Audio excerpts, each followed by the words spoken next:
ओम शांति। आज 8वीं तारीख जून मास 2024। ईश्वरीय महावाक्य सुनते हैं। ओम शांति। मीठे बच्चे, यह सारे विश्व ईश्वरीय फैमिली है, इसलिए गाते हैं तुम माता पिता हम बालक तेरे। तुम अभी प्रैक्टिकल में गॉडली फैमिली के बने हो। प्रश्न, बाप से 21 जन्मों का पूरा वर्षा लेने की सहज विधि कौन सी है? उत्तर, संगम पर शिव बाबा को अपना वारिस बनाओ। तन मन धन से बलिहार जाओ तो 21 जन्मों के लिए पूरा वर्षा प्राप्त होगा। बाबा कहे, जो बच्चे संगम पर अपना पुराना सब कुछ इंश्योर करते हैं, उन्हें मैं रिटर्न में 21 जन्मों तक देता हूँ। गीत, नयनहीन को राह दिखाओ प्रभु। ओम शांति। बच्चों ने गीत सुना। यह भगत भगवान को पुकारते हैं। भगवान को पूरा ना जानने के कारण मनुष्य कितने दुखी है, भक्ति मार्ग में कितना माता मारते रहते हैं। सिर्फ इस जीवन की बात नहीं, जब से भक्ति शुरू हुई है तब से धक्के खाते रहते हैं। भारत में ही देवी देवताओं का राज्य था, जिसको स्वर्ग सचखंड कहा जाता था। भारत सचखंड है। भारत की महिमा बड़ी जबरदस्त है, क्योंकि भारत परमपिता परमात्मा का बर्थ प्लेस है। उनका असुर नाम शिव है। शिव जयंती मनाते हैं। रुद्रवा सोमनाथ जयंती नहीं कहा जाता। शिव जयंती व शिवरात्रि कहा जाता है। स्वर्ग की स्थापना करने वाला एक ही हेवनली गॉड फादर है। अब सभी भक्तों का भगवान तो जरूर एक होना चाहिए। सभी नयनहीन है, अर्थात ज्ञान के चक्षु व डिवाइन इनसाइट नहीं है। भगवान वाच, मैं तुमको राजयोग सिखाता हूँ। श्रीमद् भगवत गीता है मुख्य। श्री अर्थात श्रेष्ठ मत। अब तुमको बुद्धिवान बनाया जाता है। दिव्य चक्षु अर्थात ज्ञान का तीसरा नेत्र दिखाते हैं। वास्तव में ज्ञान का तीसरा नेत्र तुम ब्राह्मणों को मिलता है, जिससे तुम बाप को और बाप की रचना के आदि मध्य अंत को जान जाते हो। इस समय सभी में देह, अहंकार व 5 विकार है, इसलिए घोर अंधियारे में है। तुम बच्चों के पास रोशनी है। तुम्हारी आत्मा सारे वर्ल्ड की हिस्ट्री ज्योग्राफी को जान गई है। आगे तुम सब अज्ञानी में थे। ज्ञान अंजन सद्गुरु दिया, अज्ञान अंधेरा विनाश। जो पूजते वही फिर पुजारी बन पड़े हैं। पूज्य है रोशनी में, पुजारी है अंधेरे में। परमात्मा को आप ही पूज, आप ही पुजारी नहीं कह सकते हैं। वो तो है ही परम पूज, सबको पूज बनाने वाला। उनको कहा जाता है परम पूज। परम पिता परम आत्मा माना परमात्मा। श्री कृष्ण को थोड़े ही ऐसे कहेंगे। उनको सब गॉड फादर नहीं कहेंगे। निराकार गॉड को ही सब गॉड फादर कहते हैं। है वो भी आत्मा, परंतु परम है, इसलिए उनको परमात्मा कहा जाता है। वह परमात्मा सदैव परमधाम में रहने वाले हैं। अंग्रेजी में उनको सुप्रीम सोल कहाँ जाता है। बाप कहते हैं तुम गाते भी हो आत्मा परमात्मा अलग रहे बहुकाल। ऐसे नहीं, परमात्मा परमात्मा से अलग रहे बहुकाल नहीं। ये पहले नंबर का अज्ञान है। आत्मा सु परमात्मा, परमात्मा सु आत्मा कहना। आत्मा तो जन्म मरण में आती है, परमात्मा थोड़े ही पुनर्जन्म में आते हैं। बाप बैठ समझाते हैं तुम भारतवासी स्वर्गवासी पूज्य थे।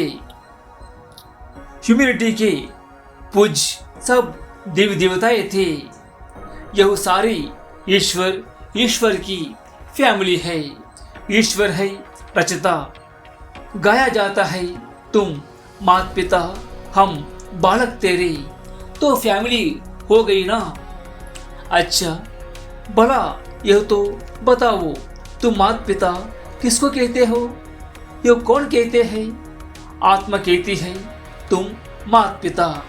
तुम्हारी कृपा सु स्वर्ग के सुख घनेरे हमको स्वर्ग में मिले हुए थे। तुम माता पिता आकर स्वर्ग की स्थापना करते हो तो हम आपके बच्चे बनते हैं। बाप कहते हैं मैं संगम पर ही आकर राजयोग सिखाता हूँ नई दुनिया के लिए। मनुष्यों की बुद्धि बिल्कुल ही भ्रष्ट बन गई है। स्वर्ग को नरक समझ लेते हैं। कहते हैं वहाँ भी कंस जरासंधि हिरण्यकश्यप आदि थे। बाप आकर समझाते हैं क्या तुम भूल गए हो? मेरी तो शिव जयंती भी तुम भारत में ही मनाते हो। गाया भी जाता है शिवरात्रि। कौन सी रात्रि? यह ब्रह्मा की बेहद की रात्रि। बाप संगम पर आकर रात्रि से दिन अर्थात नरक से स्वर्ग बनाते हैं। शिवरात्रि के अर्थ का भी कोई को पता नहीं है। भगवान है निराकार। मनुष्यों को तो जन्म बाई जन्म शरीर के नाम बदलते हैं। परमात्मा कहते हैं मेरा कोई शरीर का नाम नहीं, मेरा नाम शिव ही है। मैं सिर्फ बूढ़े वानप्रस्थ तन का आधार लेता हूँ।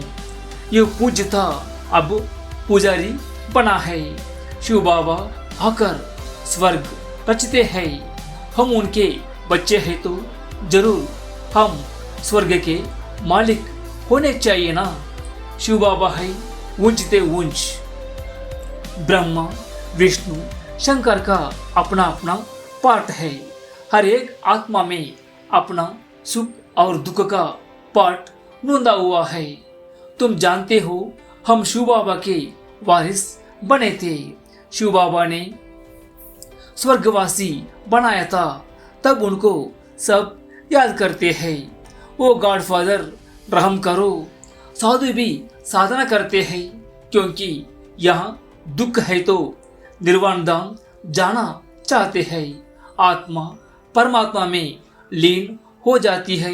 वह हम आत्मा सु परमात्मा ये समझना रॉन्ग है। अब तुम कहते हो हम आत्मा परम धाम में रहने वाली है, फिर देवता कुल के आएंगे, फिर 84 जन्म लेंगे। हम आत्मा वाणों से आती है, वर्णों में आती है। शिव बाबा जन्म मरण में नहीं आते हैं। सिर्फ नारायण की डायनेस्टी थी। जैसे क्रिश्चियन घराने में Edward the first second third चलता है, वैसे वहाँ भी Lakshmi Narayan the first, Lakshmi Narayan the second, third, ऐसे डायनेस्टी चलती है। अभी तुम ब्राह्मणों का तीसरा नेत्र खुला है। बाप बैठ आत्माओं से बात करते हैं। तुम ऐसे 84 का चक्र लगाए इतने जन्म लेते आए हो। वर्णों का भी एक चित्र बनाते हैं जिसमें देवता, क्षत्रिय, वैश्य, शूद्र, ब्राह्मण बनाते हैं। अब तुम जानते हो हम सो ब्राह्मण चोटी है। इस समय हम है ईश्वरीय औलाद। प्रैक्टिकल में इस सहज राजयोग और ज्ञान से हमको सुख घनेरे मिलते हैं। कोई तो सूर्यवंशी राजधानी का वर्षा लेते हैं, कोई चंद्रवंशी का सारी किंगडम स्थापना हो रही है। हर एक अपने पुरुषार्थ से वह पद पाएंगे। कोई अगर पूछे कि अभी पढ़ते पढ़ते हमारा शरीर छूट जाए तो क्या पद मिलेगा, तो बाबा बतला सकते हैं, योग से ही आयु बढ़ती है, विकर्म विनाश होते हैं। और कोई उपाय पतित से पावन बनने का नहीं है। पतित पावन कहने से ही भगवान याद आता है, परंतु भगवान है कौन यह नहीं जानते हैं। बाप कहते हैं मैं आता ही हूँ, भारत में हूँ, यह मेरा बर्थ प्लेस है। सोमनाथ का मंदिर कितना आलीशान है, यह बाप बैठ बच्चों को समझाते हैं। भक्ति मार्ग में फिर यादगार बनने शुरू होते हैं। जब पुजारी बनते हैं तो पहले पहले सोमनाथ का मंदिर बनाते हैं। भारत तो सतयुग त्रेता में बहुत साहूकार था, मंदिरों में भी अकीचार धन था, भारत हीरे तुल्य था। अब तो भारत कंगाल कौड़ी तुल्य है। फिर बाप आकर भारत को हीरे तुल्य बनाते हैं। कोई से भी पूछो क्रिएटर कौन है, कहेंगे परमात्मा। वो कहाँ है, वो तो सर्वव्यापी है। बाप कहते हैं ये सारा झाड़ जड़ीबूत अवस्था को पाया हुआ है। अच्छा, मीठे मीठे सिकिलदे बच्चों प्रति माता पिता बाप दादा का याद प्यार और गुड मॉर्निंग। रूहानी बाप की रूहानी बच्चों को नमस्ते। हम सभी रूहानी बच्चों की रूहानी माता पिता बाप दादा को याद प्यार और नमस्ते। शुक्रिया बाप दादा, शुक्रिया। धारणा के लिए मुख्य सार। पहली, आत्मा और शरीर दोनों को पावन बनाने के लिए देह सहित जो कुछ है उसे बाप के हवाले कर उनकी श्रीमत पर चलना है। दूसरी, माता पिता की गद्दी नशीन बनने के लिए स्वयं को लायक बनाना है। लायक बनने के लिए मुख्य पवित्रता की धारणा करनी है। वरदान।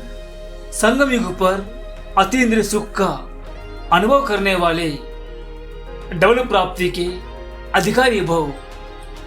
जो बच्चे संगम युग पर अतीन्द्रिय सुख का अनुभव कर लेते हैं उन्हें सदा शांति और खुशी की डबल प्राप्ति का नशा रहता है, क्योंकि अतीन्द्रिय सुख में यह दोनों प्राप्तियां समाई हुई है।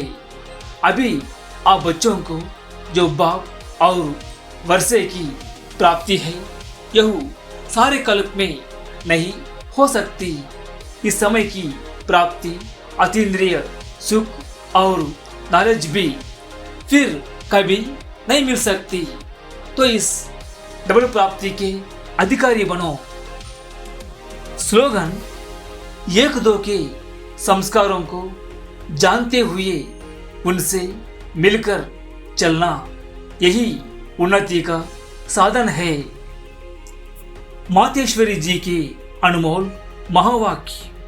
सच्चे पातशाह परमात्मा से सच्चा होकर रहो। इसी समय अपने को बाप परमात्मा द्वारा यह फरमान मिला है, निरंतर मेरी याद में रहो। योग का अर्थ है ईश्वरीय याद में रहना। योग का अर्थ कोई ध्यान नहीं है। अपना यह सहज योग जो चलते फिरते काम काज करते उसकी याद में रहना, जिसको ही अटूट अखंड योग कहा जाता है। परंतु इसमें निरंतर रहने की प्रैक्टिस की दरकार है। अगर उसके फरमान पर फरमान बरदार हो नहीं रहेंगे, कुछ कोताही करेंगे, अवज्ञा करेंगे तो दंड जरूर भोगना पड़ेगा।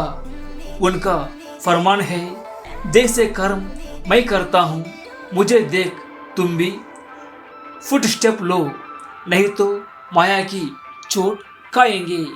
सच्चे पातशाह से सच्चा होकर रहो।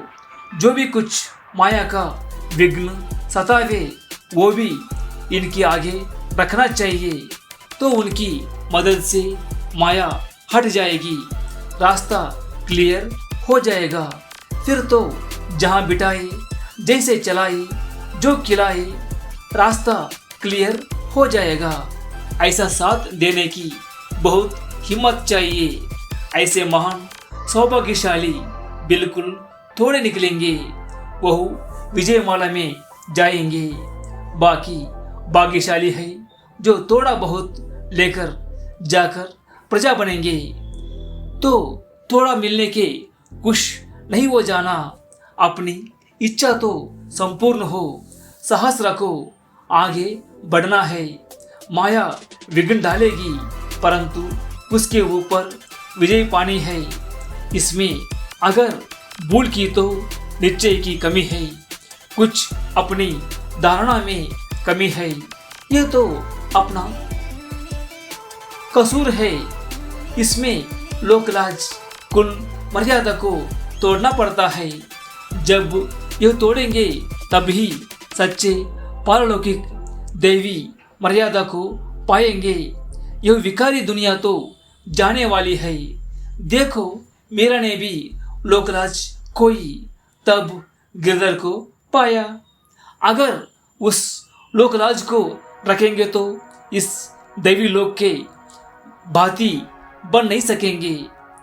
अब कल्याण अर्थ ईश्वरीय राय तो दी जाती है। अब यह अपनी बुद्धि का फैसला करना है, क्या करना है, क्या उचित है।